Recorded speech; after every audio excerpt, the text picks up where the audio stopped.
Good day, everybody. Good day. Good day. Happy Thanksgiving to my Facebook Live and Periscope family. Happy Thanksgiving to my Facebook Live and Periscope family. I hope that everyone is doing well. Hope that you are preparing to spend, thank you, Lady Juanette. Hope that you are preparing to spend the day with your family and friends and get some rest and eat some good food and have some great conversations. Wanted to come on and share something that's very dear to me for my Thanksgiving message today. So I'll get started in just a moment, but grateful for my Facebook family and my Periscope family. And really, I probably expect more people to see this through replay than live, because I recognize that people are getting ready to host their families. But I really, today, of all the things that I could be thankful for, and I am thankful for a lot of things. I'm thankful for my family, my friends, my Facebook Live family, my Periscope family, my church family, my work family, just an incredible amount. I'm grateful for all that I have, all who I am, all who I know. But really, today, the thing that I am most thankful for is life after loss.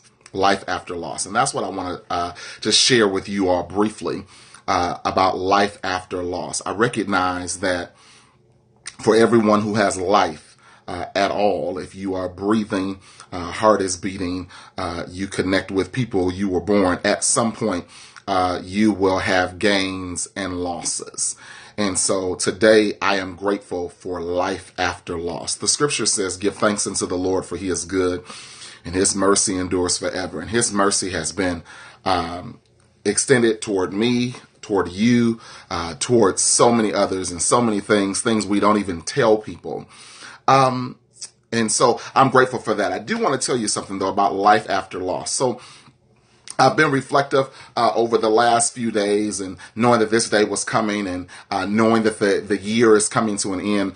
And I just really have been thanking God over the last few weeks for life after loss, life after loss. And so I think that there are several different ways that we can experience loss. I think there are several different ways that we can experience loss. And whether people watch this live or watch it through replay, I think it is going to bless them. I think the first way that we experience loss is that something or someone is taken away.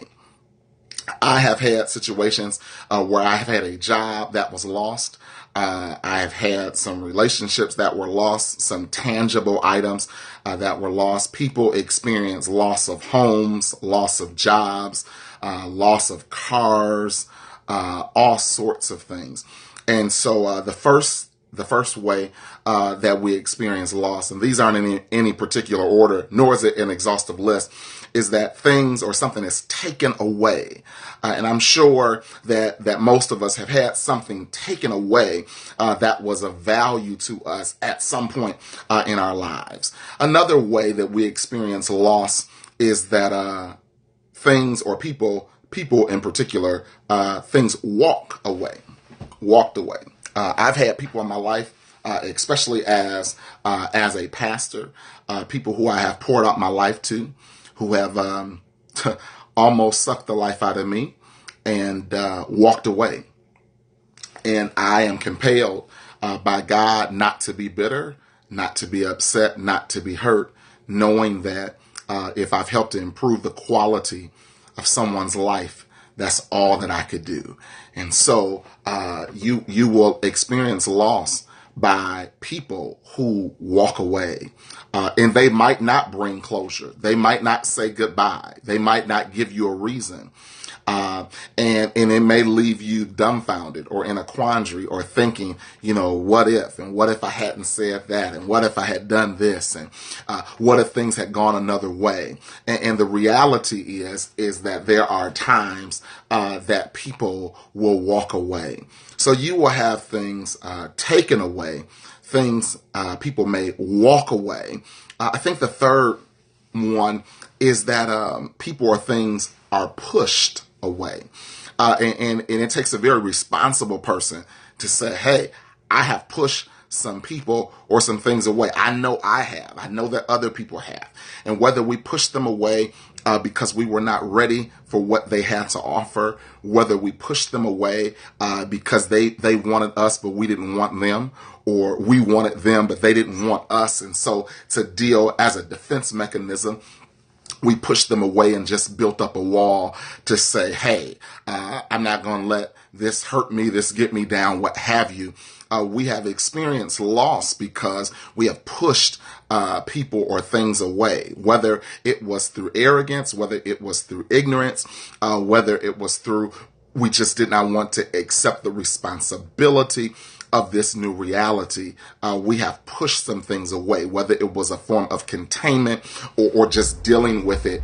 Because the amazing thing is that when we talk about loss has a tendency of having traveling companions like discouragement, despondency, disillusionment, disappointment, has a tendency of riding and traveling with those partners. So life after loss, I think that there are 4 basic areas. I'm sure that there are more. This is not an exhaustive list, but things can be taken away. Loss can be experienced by people or things walking away. People or things can be pushed away.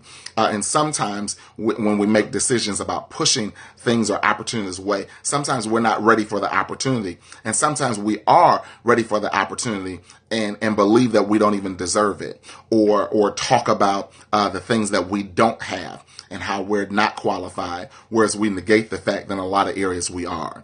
I think that the 4th way that people experience loss is that sometimes people or things simply slip away.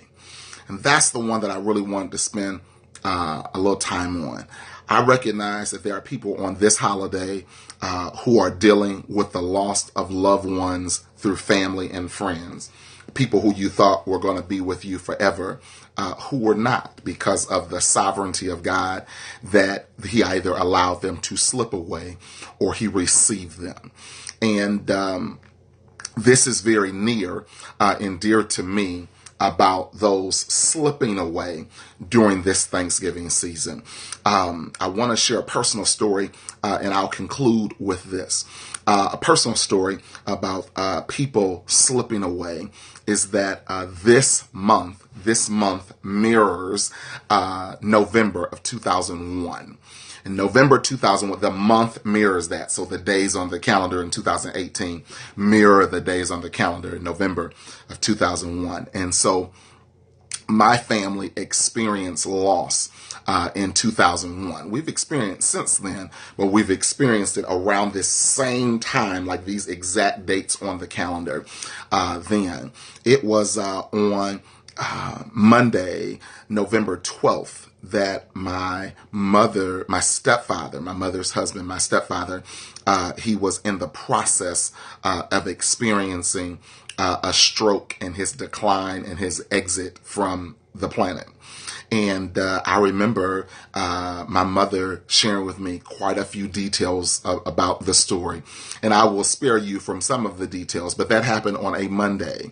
On Tuesday, I went to work trying to keep some sense of normalcy and went to my classroom because I figured that my children would give me some sort of joy.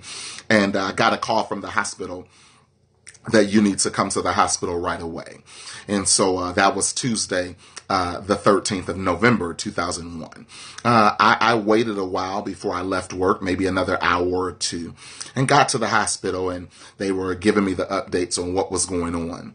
And Wednesday came, and I went to work, then I went to the hospital. Thursday came, I went to work, I went to the hospital. Friday came, I went to work, I went to the hospital. When I left the hospital on Friday, I remember being on the freeway, having just left the hospital, and I'm on the freeway, I'm on the phone, catching one of my friends up with what's going on, and I am rear-ended. Someone hits my car from behind. It is interesting because on Friday was a very trying day for me in November of 2001. November 16th, Friday, November 16th, 2001. It was a very trying day. I went to work and I got a call from my mom at the hospital, I believe. And she said, Nell, I need you to get here quickly because they have to do surgery. My stepfather, we called him by his initials. So they said, we have to do surgery on EW. And I got there and I remember, and I am sharing this moment because I want to encourage you that there really is life after loss.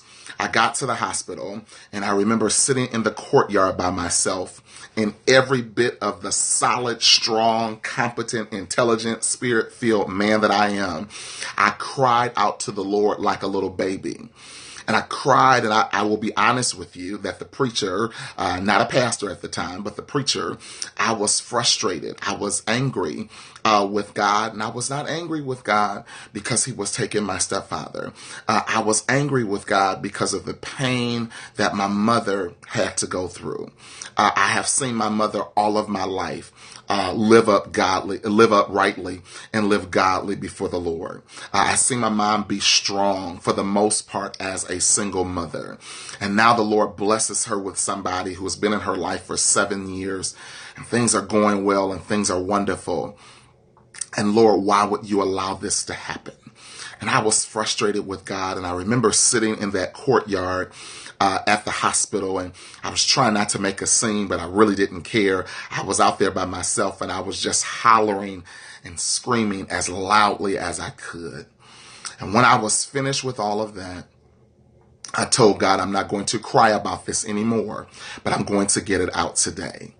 And I asked God, why would you let this happen to my mother? Why would you do this to my mother? And this is what he told me. He told me, I allowed this to happen to your mother because I knew that I could trust her with trouble. I sat in the courtyard and I cried even more. And I cried now because I was humbled by the fact that the Lord chose my mom to trust her with this type of trouble because he knew that there would be glory after this. It was a tough moment at that time, but I wiped the tears off my face and I went back inside of the hospital. Hours later, my stepfather was in surgery during that time, and the surgeons came to my mom Friday, November 16th, 2001. The surgeons came to my mother and they said, Ms. Winston, we have removed the right hemisphere of your husband's brain, and we have done all that we can do. I remember my mom, and I was standing at a distance, but I could hear the conversation. I remember my mom saying, thank you for all that you did. And the woman that I had seen be strong for so long finally had a chip and a chink in her armor, and she went running toward the ladies' restroom. And there were about 4 or 5 ladies, family members and church members and friends who went running after her. And my mom broke down. And I get it, with good reason. She broke down. She loved God, but this was a human moment. She was strong, but this was a moment that was almost unbearable. And I stood there and I wanted to start crying again, but I thought about what the Lord had told me earlier in the courtyard when I was out there crying. He said, Nelson, I've chosen your mother because I knew I could trust her with trouble. And in that moment, I got the greatest strength in God that I think I've ever had in my life, to know that anything that happens to us because God has decided that he can trust us with trouble. I leave the hospital that Friday, as I told you, get into a car accident that Friday night. My car is still drivable, but I had to get some work done to it. So that is not a priority at the time. I go home, I get up Saturday, I go to the hospital. I'm at the hospital by myself. I feel my stepfather, he is moving now. He's not moving like, come to find out they were hypnic jerks. and involuntary movements. But I'm thinking, okay, I don't know whether to go tell the nurse, whether to thank God, what's happening. But I kind of remembered my science training in school. I'm like, oh, these are just involuntary movements. Sunday, I went to church. I had to preach away Sunday evening, but in between the times, in between the services, I went to visit the hospital. Monday, I went to visit the hospital. Tuesday, November 20th, 2001, my mother and I had to make a decision. And family members are at the hospital, and I'm in the room, and my sister's in the ICU room, and we are there. And I go to get my mother, and my mother and I are walking down the corridor through the doors to the ICU room. And I said, Mom, we've got to make this decision. And the woman who I had known to be so strong, she broke down in my arms and she said, I can't do it. And I'm like, Mom, what are you talking about? And she said, I can't do this. I can't go back in this room and see my husband laying there as life is leaving him when I remember all of the life that he was full of and the 7 years that we spent together. I can't do it, Neil. And I stood in the hallway with my mom, and I told my mom, I said, it's okay. So she said, whatever you and Nicole decide, my sister, I am going to trust your decision. If you decide to keep them on, or if you decide to take them off, I'm going to trust your decision. Well, I knew that my stepfather, I knew that he was gone from Saturday when I was there at the hospital by myself. But I said, okay, Mom. Somebody walked my mom back to the waiting room. We went to the hospital, back to the ICU room. My stepfather is cold as ice. And we decided to tell the doctors you can detach him from all of the machines. And they detached him from the machines. And I remember walking, and we cleared the waiting room, and everyone left the hospital, and they came over to my house. And that night, I remember it was all like almost like a blur.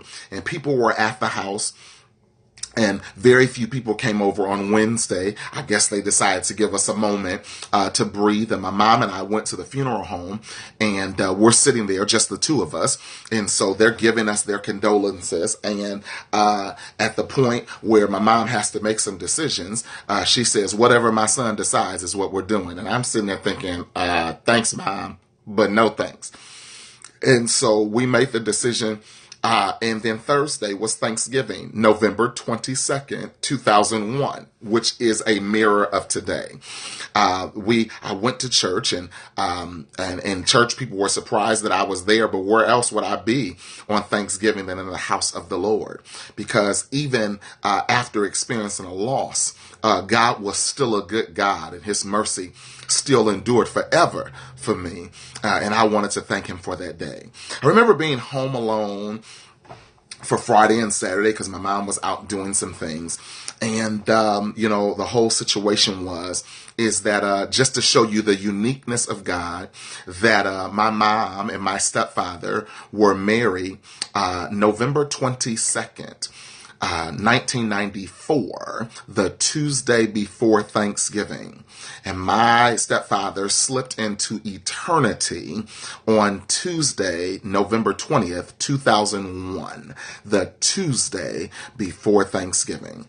7 years of marriage. Today would have been my mom and stepfather's 24th wedding anniversary. I am sharing this story today because I want you to know on this Thanksgiving that there is life after loss. And whether things or people have been taken away, whether they have walked away, whether we have pushed them away, or whether they slipped away, there is life after loss. I want you to enjoy your Thanksgiving. I want you to enjoy the rest of the year and the rest of your life, and understand that tough times don't last, but tough people do. I am praying for you that God will give you laughter, that God will give you joy, that God will give you strength, that God will give you hope, that God will give you faith, that God would renew you, and that he will give you a new lease on life. and that the rest of your life will be the best of your life. Hey, I love you, and remember that there is life after loss. The Lord bless you and keep you until the next time. Be blessed.